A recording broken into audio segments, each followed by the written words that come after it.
Every day, you essentially pay your dues by doing the harder thing when it's the right thing to do. It's like you don't really realize what's going on. Like you don't realize how much pressure it is until you don't have it. Like I said, I haven't had that kind of pressure for like 2 years now. So like reflecting on it, it's like, gosh, like how did I deal with that at such a young age? And like you said, the longevity of it, I feel like it kind of leads people to kind of have that crash because it's like so intense all the time. Like at some point you're gonna crash. Like you can't be under that pressure all the time. But I don't know, like I just think it should just all be delayed. Like I said, like I didn't know myself when I was 15. Like it was kind of just like I was in like automatic mode and it was just like go go go all the time. It was almost like you weren't like processing things properly. And like you say, like I don't know how to explain it properly, but I kind of know what I'm trying to say. Yeah, you kind of just like you just go, right? You just have go mode, right? It's just like a light switch that turns on and off. Like I remember like raising my hand to salute for the judge, and it was just like a trigger would flip, and I'd be like, all right, and then I black out, and I'd be done my routine. That's how I felt sometimes, you know? Yeah, it is like Becky is like a really like technical person. She like talks herself literally through every single skill of the routine all the time. Whereas I remember when I was 15, I definitely didn't do that. I was literally like arm up, pray, let's go. Like that's kind of you should make that should be a double Downie's Leo that comes out. Arm up, pray. But genuinely, like, because you've done so many routines back then, like I can't do the amount of routines now that I did when I was 15, obviously. But like so like now like my work is more smaller numbers and quality, whereas then it was like drill like into you till it was like it was automatic like go mode. And that's just like what it was probably until after like the 2016 games really. So yeah, like again, I just think if all of it was later, you'd definitely have like more longevity in the sport. Like, with like anxiety, I probably never really experienced it until like 2019, and I don't really know why that was. Like I felt like it probably came into action like at the Europeans. Like it was kind of like the first time I was going into a competition with holding a title and like having to try and retain it. And like I remember being like in the warm-up gyms, and my training had been great beforehand. There was really not much that had gone wrong, to be honest, which was rare for me. It's going too well. It's going too well. But like I was confident going in. I remember just being in the warm-up holes and I was just like, I'm so tired. Like I literally don't feel like I can do this. Like I just feel like really like nervous and panicky. And my coach was like, why? And I was like, I don't know. Like I didn't really know like what it was. I just felt like off. And then she was like we kind of took the approach to the competition. I think I started on vault and she was like, well, like it was an individual comp, so like I didn't have to do the all around. She was like, well, just do it piece by piece. Like if you like get to vault, like you know you can do vault, so let's get that out of the way and just take it from there. And I was really going like piece by piece. And but yeah, that I'd never really experienced anything like I kind of felt a bit psyched out and a bit like just anxious about like the outcome really. And like I think just the kind of way to deal with it, like I think we had our psychologist there at the time, so he just kind of came up to me and had like a little quick chat in the warm-up hall, and he was just like are you feeling okay and stuff? And I was just like, yeah, I don't really know like what's going on. And then he kind of said like, do you feel worried about like retaining your title? And I went, well now you mention it, like yeah, a little bit, but like I didn't really think of it like that, but like in the back of your head, like it's there, like so I guess yeah, that kind of came into play then. And luckily I had my psychologist there to just have like a little chat with. And I think I had a bit of a similar experience at the 2019 Worlds as well, because I was going in knowing I had big potential and I kind of just crumbled, like, especially on my qualification day, it was terrible. But like, I never normally go into competitions putting too much expectation on myself. And I think, I don't really know why, but I did. And like I think the anxiety just like got the better of me. But yeah, working through it, it's not easy at all. Like there's like just so much that goes into like having anxiety. It's ridiculous, which I don't think people quite understand. So like working through it, it's just learning with like trying to get coping strategies and things that help you. And yeah, everybody's different. Honestly, so I don't think I literally don't use Twitter at all anymore because it's so toxic. Like I think since kind of like all the Gymnast Alliance stuff came out, like once that died down, I was just like, I am not going on Twitter anymore because it's exhausting. It's just awful. Yeah, it's so exhausting, like seeing that all the time.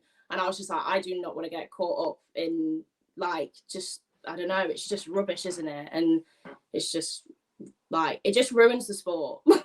Like it really does. And like, even if people have those thoughts, you do not need to put it online. Like, have your thoughts, whatever, keep it to yourself.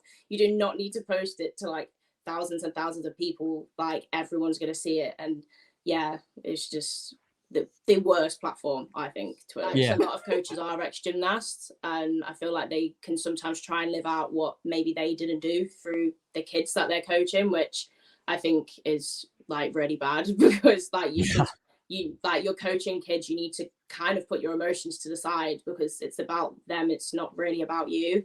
And like parents can be similar. Some parents are like ex-athletes and they try and live their life through their kids, and you can just tell which ones they are because they're just so obsessed. Like, and it's not just like they're invested, they're like obsessed to the point where it's just unhealthy for like them and the kids. So yeah, and like I've seen so many girls and trained with so many girls whose parents are like that, and I don't know how they ever deal with it. You just want to give them a hug and tell them it's going to be okay. Yeah, literally. Yeah, there's two very big dangers in either, like you said, living vicariously through your athlete you coach or as your son or daughter or whatever, but also like I see this too sometimes as like the coach or the parent's personal life like bleeds into the gym a little bit. And so like maybe some of those frustrations from home are coming that way, or some of the stresses of their job are showing up at the meet when they're just like yelling from the stands and you're like, whoa, everybody just level 4. So everybody just calm down a little bit. Just calm down.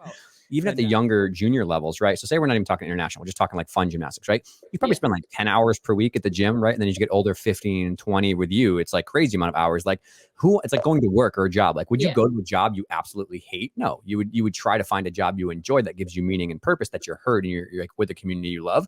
Like these kids are spending 20 to 25 hours with these coaches in these environments. So like if it's a grind and if it sucks, like no one's going to want to go and they're not going to do any, even if they do the assignment, I promise they're not doing it full hearted. Yeah. Exactly. Like, and like as I've got older, I have understood that so much more because like it is my job now. So you want to be going to work and like enjoying the people you're around, being able to work with the people who you have to work with. And like it's just no fun. Like if you feel like you're going to work every day and not being listened to, you would quit your job, right? Like you would not stay. So like it's kind of like the same thing. Like if you're continuously going to work and it's just so tedious, then like I don't know, like it's got to be sustainable. And like I'm so glad it has altered over the years because like it just wouldn't have been sustainable the way it was a couple of years ago.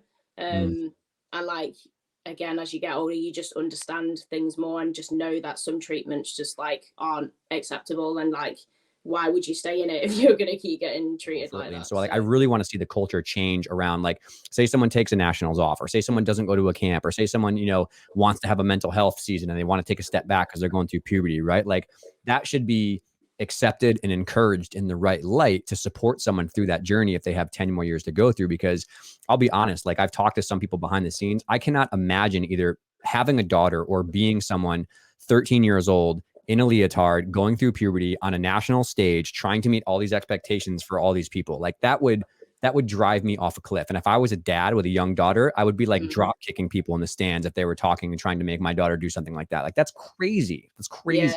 Yeah. And it's not, like you said, it's not even just like the stress of the competition. Like you said, like they're going through puberty, they're being put in a leotard, they're being sometimes made to feel uncomfortable, potentially body shaming, like all of that like adds up. And like I said, it's just going to lead to a crash later down the line. And it's not healthy, like at all. And I just think like doing all of that later would just benefit that so much. And I just think like, that's kind of why some people leave the sport damaged, because there's like just all of that pressure.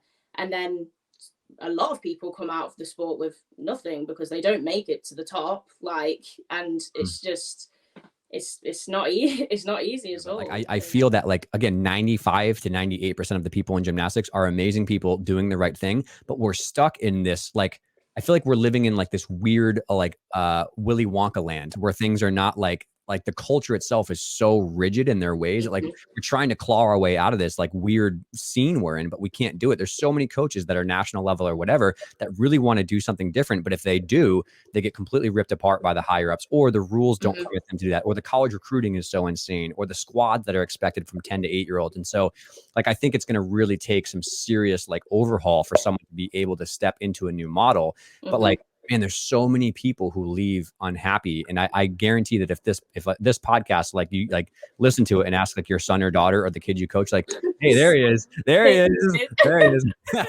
Cat alert.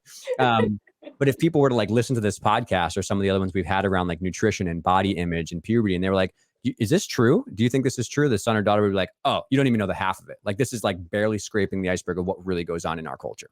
Yeah, exactly. And like, there's so many times that like I talk about this stuff. Here she goes again. There's so many times I talk about this stuff and like people will literally just say like, yeah, but that's gymnastics for you. And I'm like, no, but it shouldn't be. Like, why is it being justified? Because it's gymnastics. Like, and like, obviously sport has to be tough, but like not in that way. And like, I don't know. I just like, I always put myself in like other people's shoes and just think like you said, if you had like a daughter, would you ever want them to be spoken to in that way or treated like that? Absolutely not. And like, would you ever want to be speaking to or like treated like that? Like, absolutely not. So don't do it to others, no matter if it's gymnastics or not. It's just like, I don't know. I feel like some people kind of just get blinded by sport and it's just like, brainwashed. Yeah. And it's just a bit crazy to me. It's like they lose that like human aspect and they just think like everybody is like robots and like and they can just go on forever and have no feelings.